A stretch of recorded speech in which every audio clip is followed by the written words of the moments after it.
Bonjour chers élèves, j'espère que vous allez bien.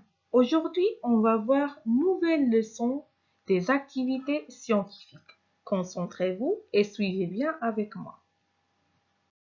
Dans ce cours, nous allons nous intéresser les méthodes de prévention des maladies. Comment se protéger des maladies. On va travailler les pages 46 et 47. Les objectifs de la leçon, c'est de reconnaître les moyens de prévention des maladies, reconnaître les comportements qui nous permettent d'être en bonne santé et enfin reconnaître la nutrition équilibrée et la malnutrition. Le titre de notre leçon contient le mot prévention. Prévenir. On parle de la prévention lorsqu'on a un danger. Petit exemple, le titre de notre dernière leçon, les maladies contagieuses ou bien les maladies transmissibles. On doit arrêter la propagation d'une maladie contagieuse. Alors, les actions qui seront prises pour arrêter la propagation de ces maladies, on les appelle les mesures de prévention contre les maladies. On dit bien, mieux vaut prévenir que guérir. La séance dernière, on a parlé des maladies contagieuses. Alors, les maladies contagieuses, ce sont des maladies qui se transmettent d'une personne malade à une autre qui est de bonne santé et qui sont des virus et des bactéries invisibles à l'œil. Alors, comment s'attrapent ces maladies? Ces maladies s'attrapent par plusieurs voies. Première voie, la voie aérienne. La voie aérienne, ça veut dire que la maladie se transmet à travers des gouttelettes projetées, par exemple, lors de la toux ou bien l'éternuement. Deuxième voie, c'est la voie directe. Alors, la maladie peut se transmettre par la poignée des mains, comme vous voyez dans l'exemple suivant. On l'appelle, c'est la voie directe d'une transmission d'une maladie contagieuse. La voie directe. Troisième voie, c'est la voie indirecte, c'est-à-dire on peut être contaminé ou bien infecté quand on utilise des objets des personnes qui sont malades. Donc, il y a une transmission d'une maladie d'une voie indirecte quand on utilise des objets des personnes qui sont malades. Alors, quel geste pour se protéger? Alors, qu'est-ce qu'il faut faire pour se protéger à ces maladies? Prenons notre livre, page 46.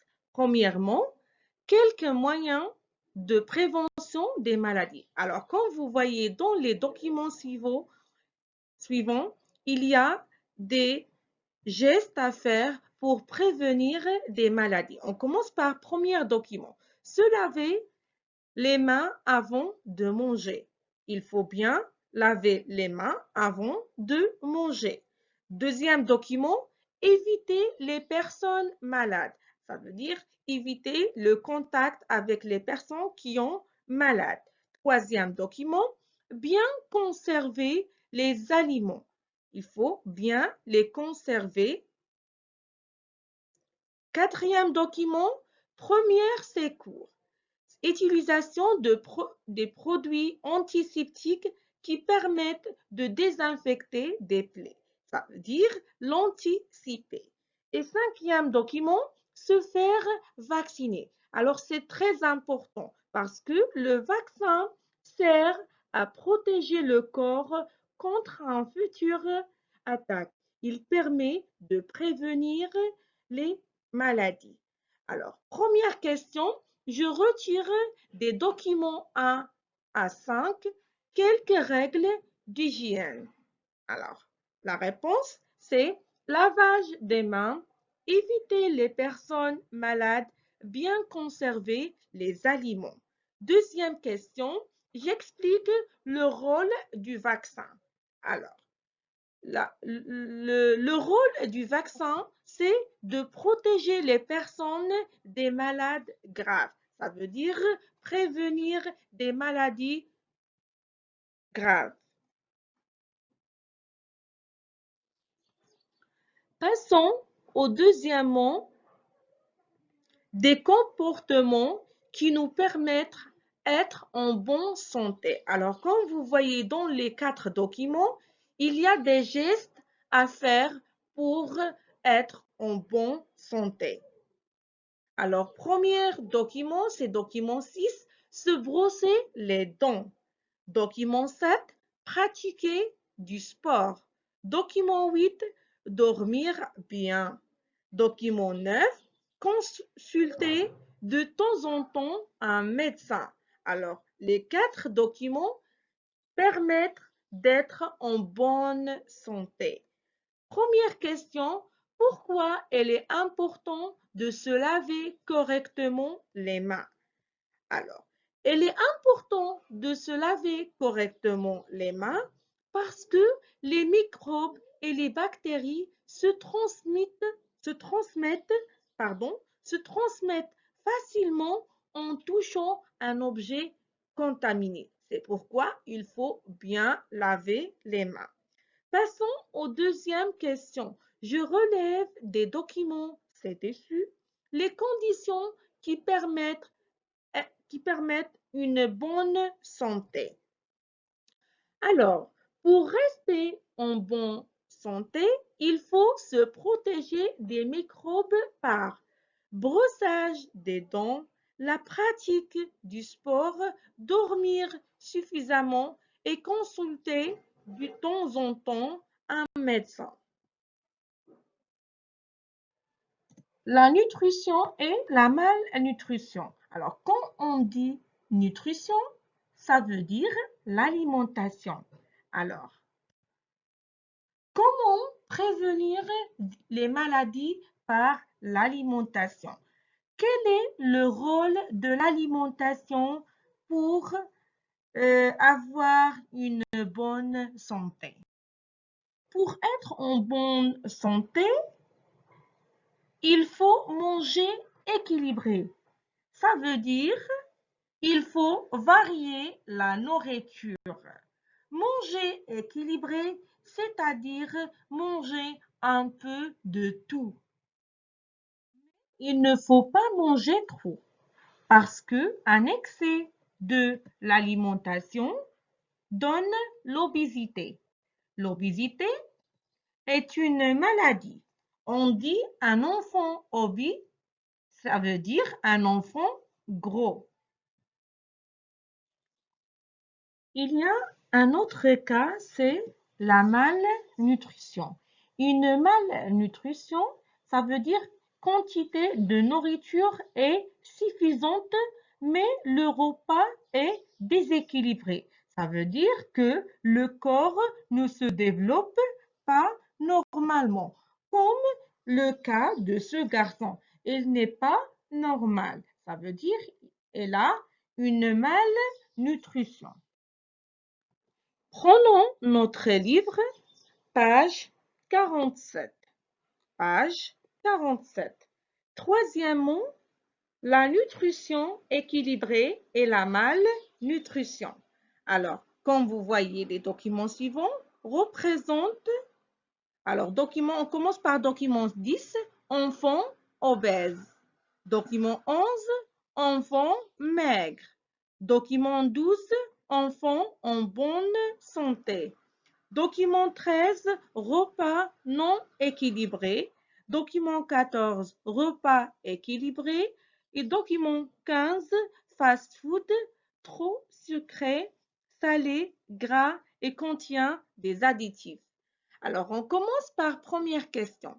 Je relis par une flèche chaque enfant au repas correspondant à sa nutrition. Alors, on commence par premier document, document 10.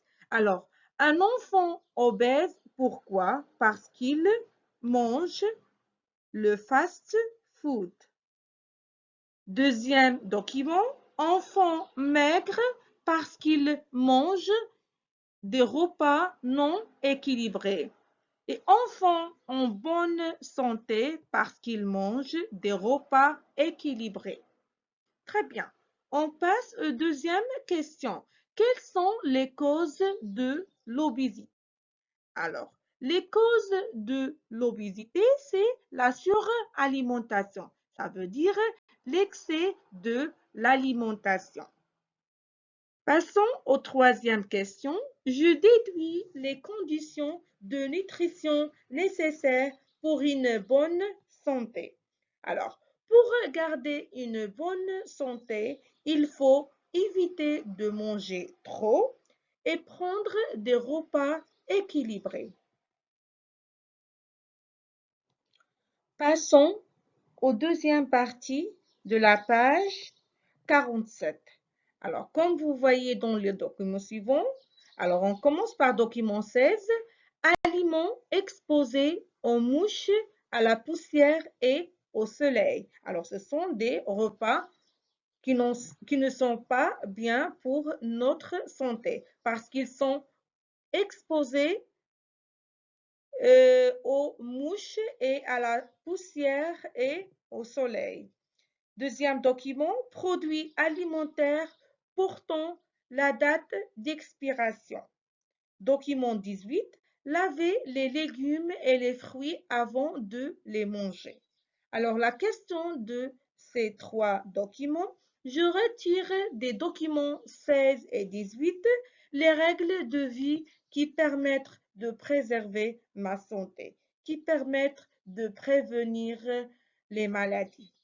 Alors, pour préserver ma santé, je dois éviter les aliments exposés à la contamination, par exemple, exposés aux mouches, à la poussière et au soleil.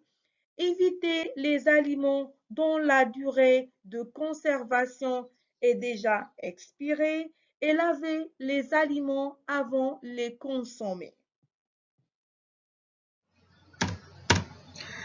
Après avoir bien écouté l'explication plusieurs fois, je vous demande de recopier les réponses des questions dans votre livre. Et merci.